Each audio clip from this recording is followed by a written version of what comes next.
Hello, I am Mike Cuneo, this is Assistant Superintendent of Finance for Rockford Public Schools. To my left is Corey Wilson Crawford, who is the Assistant Superintendent of Human Resources for Rockford.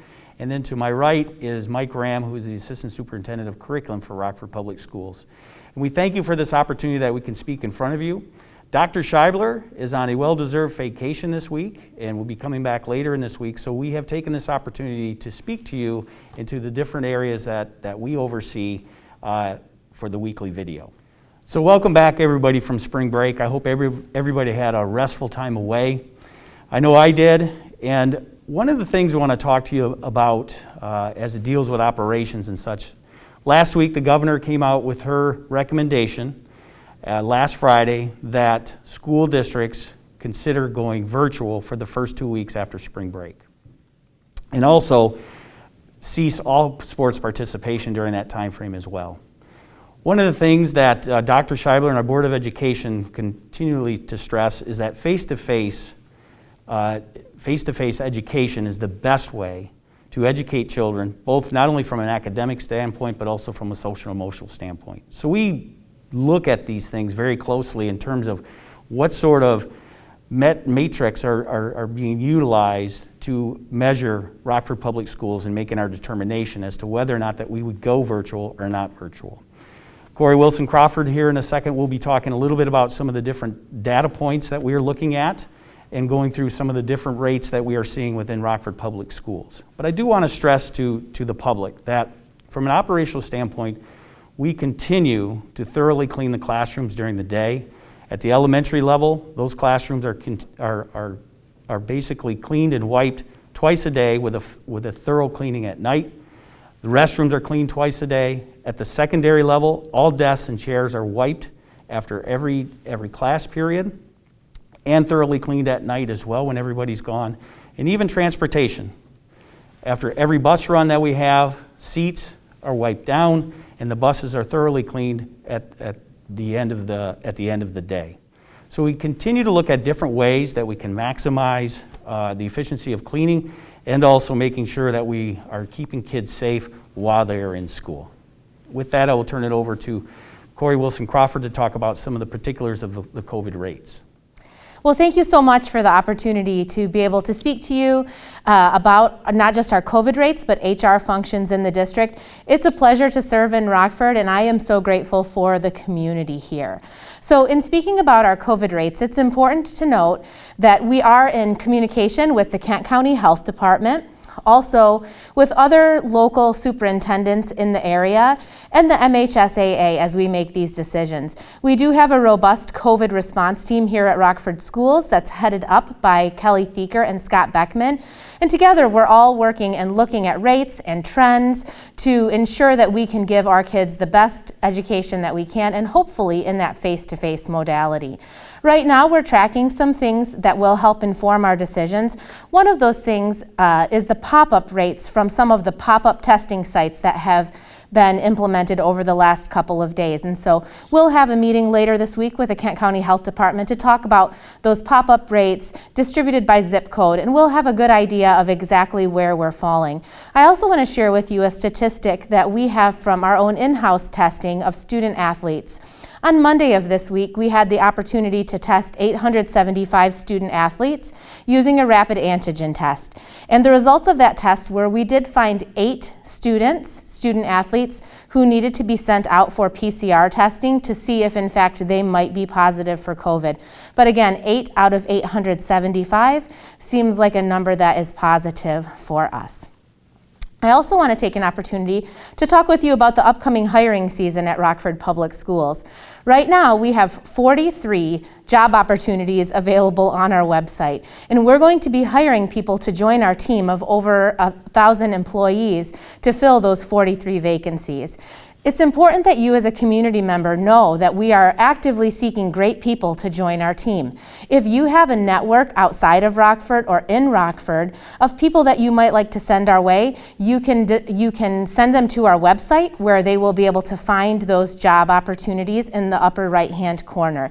We are going to be looking for professional staff, certified staff, and all kinds of support staff. So whether you know someone who's looking for a career change, looking to join a school community, or just someone you think would be a great candidate to think about one of our vacancies here at Rockford Schools, we would encourage you to go ahead and reach out to those in your circle of influence and have them check out Rockford Schools. It's a great place to work, and we're always looking to add to our team.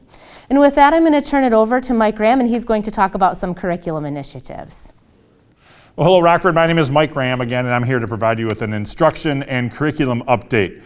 As you know, we have returned from spring break, including this week. Amazingly, we have 8 weeks left of the school year, and this school year has been a bit of a journey for everybody involved. Just a little bit of an update about the next couple of weeks. If you have a secondary student, you know that they are participating in our testing schedule beginning this week, depending on what grade they are in. That may have impacted the schedules so that we could hold our PSAT tests as well as our SAT tests at the middle school and high school level. When we look to the rest of the month, we will also start at the middle school level, specifically some M-STEP testing, and at the high school level, some additional testing in the MME suite. When we look at the elementary, beginning next week in grades 3, 4, and 5, we will begin with our M-STEP testing by building. Grade levels will have a specific schedule communicated by buildings, and typically we're going to test in math, in language arts, and in the upper 5th grade, science and social studies as well. So that's part of a state requirement every single year. These tests are used for us to really dipstick student information so we can inspect how students are learning, and then of course think about how to make improvement plans thereafter. So even in this trying year of COVID, this information is very important to us. So thank you for having your students ready to test and sharing with them the importance of how the school district does use this information.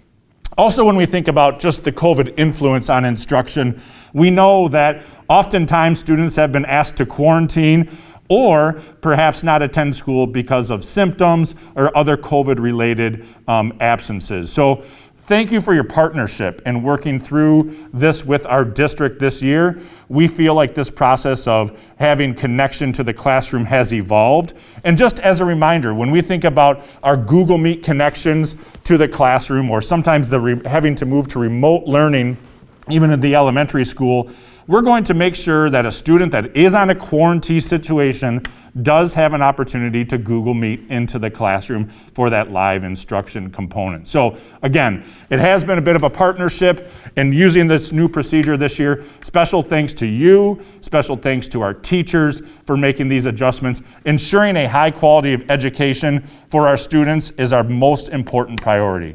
Also, we're very pleased with where our Rockford virtual program has come this year. As you know, at the beginning of this pandemic-influenced school year, we wanted to offer families choice.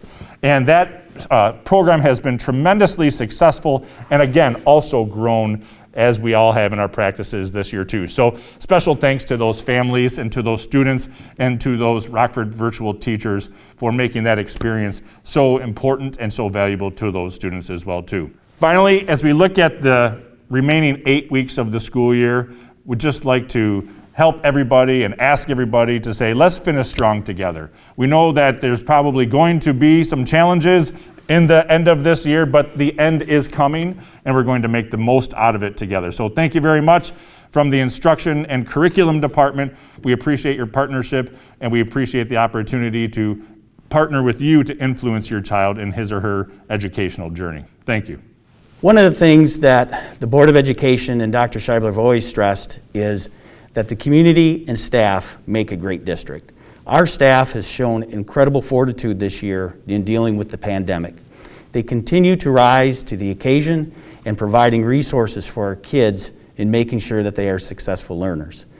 Hopefully, as time goes on, we get through some of these different hills and we're able to get back to a more normal pace.